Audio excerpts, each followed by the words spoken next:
Hey guys, this is Rails and Racing Productions here, and today I'm going to give you guys my thoughts on the Verizon 200 from Indianapolis today. So let's get started. So, as we know, for those who watched the race, Michael McDowell, who had a really good car all day, he managed to hold off Chase Elliott, who was charging on basically the last two laps and was getting a little bit faster. He managed to hold him off, and McDowell got his second career win at Indianapolis and managed to lock himself into the playoffs. Like, I'm being honest when I say this here. Like, coming into the season, like, I never thought McDowell would actually manage to be actually in contention to get into the playoffs. Like, if if you would have told me like if McDowell would actually win to get himself in, or potentially point his way in, or be in contention to get into the playoffs, I would never believe that. But here we are with just two races to go in the regular season. Yeah, with two races to go now, he managed to win at a road course, and and managed to beat out these four others here, which is Chase Elliott, Daniel Suarez, Tyler Reddick, and Alex Bowman. Which, yeah, I mean, Elliott and Bowman, good finishes for both, which are both outside the playoffs. And then you have Suarez, who started on pole today and needed lots of points. And then Reddick, who won here last year. So, yeah, I mean, like, there's not, like, a ton of stuff to talk about from this race. Like, there were still some incidents, but, I mean, it was not, like, from the last 2 years, which honestly kind of find that a good thing, because the last 2 years had controversy between like with, between Hamlin and Briscoe in 2021, and then the Chastain thing when he just missed turn one and cut his way back into the track and nearly won it, but didn't because of Reddick, and then Chastain was penalized for that. So yeah, yeah, I mean last year's were just controversial, but this time they finished it better, which I find that a good thing. So yeah, I just mean just, but yeah, I mean that's at least one good thing I couldn't say though. And yeah, and also another thing, this right here is actually my new Michael McDowell next gen. I actually got this last week. I also got it with this one, Ty Gibbs's Interstate Batteries. I didn't feel like making an unboxing of it because I just didn't feel like it, but I do have two more diecasts coming later this week, so I'm gonna try and make an unboxing video of that, but no promises. So yeah, I mean, just I know I haven't not make unboxing videos that much of Nascar diecasts, but this one I'm gonna try. But yeah, which if yeah, I mean, just these two diecasts I do have coming are Harvick's 29 from the All Star race, and then also Noah Gregson's Wendy's car. So yeah, I'm getting those two later this week, but yeah, I'll decide if I'll make an unboxing video for those. So yeah, but yeah, I mean, talking about though, with the incidents here today, like we had some of them. Like there was only one caution in this race because of course we don't have stage cautions anymore on road courses, and that was for Justin Haley, who crashed in turn six, which happened when Logano just missed the curb and just ran into Haley, and then Haley crashed into the barrier. Like I don't blame that entirely on Logano, since he just went up on the track and just went straight into Haley, which yeah, I mean, just not 100% Logano's fault, but I mean, of course, you guys know I still don't like him. Yeah, and then like on that restart, Logano locked the tires and crashed into his teammate Blaney, which yeah, I mean, after the incident today, Logano was just not even in contention anymore. Like he was just like stuck outside the top 30 all day, which yeah, I mean that was probably maybe one of Logano's worst runs in a long time that I've seen him. I mean, maybe since Dover this year. I mean, where he was just running terrible all day and just crashed at the end. I mean, that's just what I think.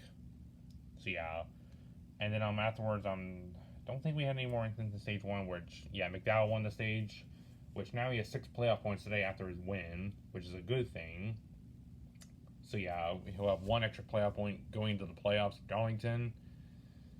And yeah, and then for stage two, not a lot of incidents too, but I mean, Allmendinger was spun out at one moment, and yeah, and then Denny Hamlin, who didn't even pit at all until the end of stage two, he managed to win the second stage, which I find impressive that he didn't pit once in this race and he managed to win the second stage. Like, that is so impressive, and plus of how he managed to hold off Keselowski, McDowell, Suarez, and another one. I mean, maybe it was Elliott. I don't know, but yeah, I mean, just so yeah, and then just afterwards, there were still some incidents, but I mean, not to mention even my driver Cowboys like had some sort of engine problem. I mean, it wasn't like a bad one to take him out of the race, but it just cost him a bunch of spots and made him finish 36, I think, which that's just a disappointment. Which, yeah, I mean, he would have finished 37th or I don't know, like maybe 37th in this race, but he just finished 36 because Almirola on the last lap ran out of fuel and stalled on pit road. Which, yeah, then like Haley and Gillen, who also crashed, they also passed him, which caused Almirola to get last. Like, he went from like 19th all the way to last place. Like, that is just pure bad luck right there. And it's been like basically SHR this year.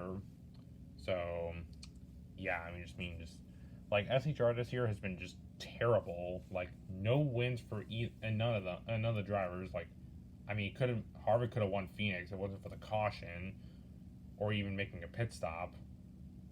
But yeah, I mean, just still, I mean, like, yeah, I mean, he could have had a win if it wasn't for the caution at Phoenix. But yeah, and then not to mention like later on Jenson Button, who was racing this race, he got spun out by Stenhouse, but then Jensen just paid Stenhouse by bumping into him, and then like Stenhouse then spun out Kamiya Kobayashi. I think that's how you say it, because he was also in this race.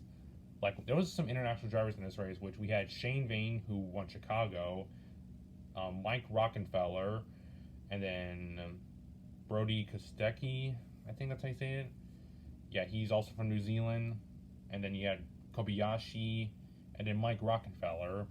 So yeah, but I mean, Mike will also be at Watkins Glen too in the 42, subbing for Gregson, of course, because we know what happened. So yeah, and yeah, I mean, I mean, those were basically just like all the incidents. But I mean, still, I mean, Santos was just being an idiot. What he was doing to Jensen and Kobayashi, like, I don't even know what he was doing right there. So yeah, but yeah, I mean, just those are just basically though the incidents that happened today. Yeah, if I did forget one, I do apologize. So yeah, but yeah, I mean, but now the playoff battle is just getting more tight because now Bubba Wallace is like plus something. I think 33 maybe or 23. I don't remember, but yeah, it's gonna get tight, especially with Watkins Glen coming up, and we know that this one right here could possibly win it because he's won there 2 times. But then you have others who could maybe win it, like, heck, Suarez or somebody else. You never know. But yeah, I mean, those are just my thoughts during the race though today. And yeah, for videos this week, yeah, just expect the normal stuff, just train videos. And I'll try and make an unboxing video this week and maybe something else, but I don't know. So yeah, but yeah, yeah, I mean, just expect just normal stuff, just train videos along my lines. So yeah, and then hopefully the unboxing video, and yeah, I mean, and maybe I might make something else this week for videos, but we'll just find out. So yeah, I mean, so once again though, yeah, those are just my thoughts for today's race. So yeah, so anyways, thank you guys for watching, and I'll see you guys later.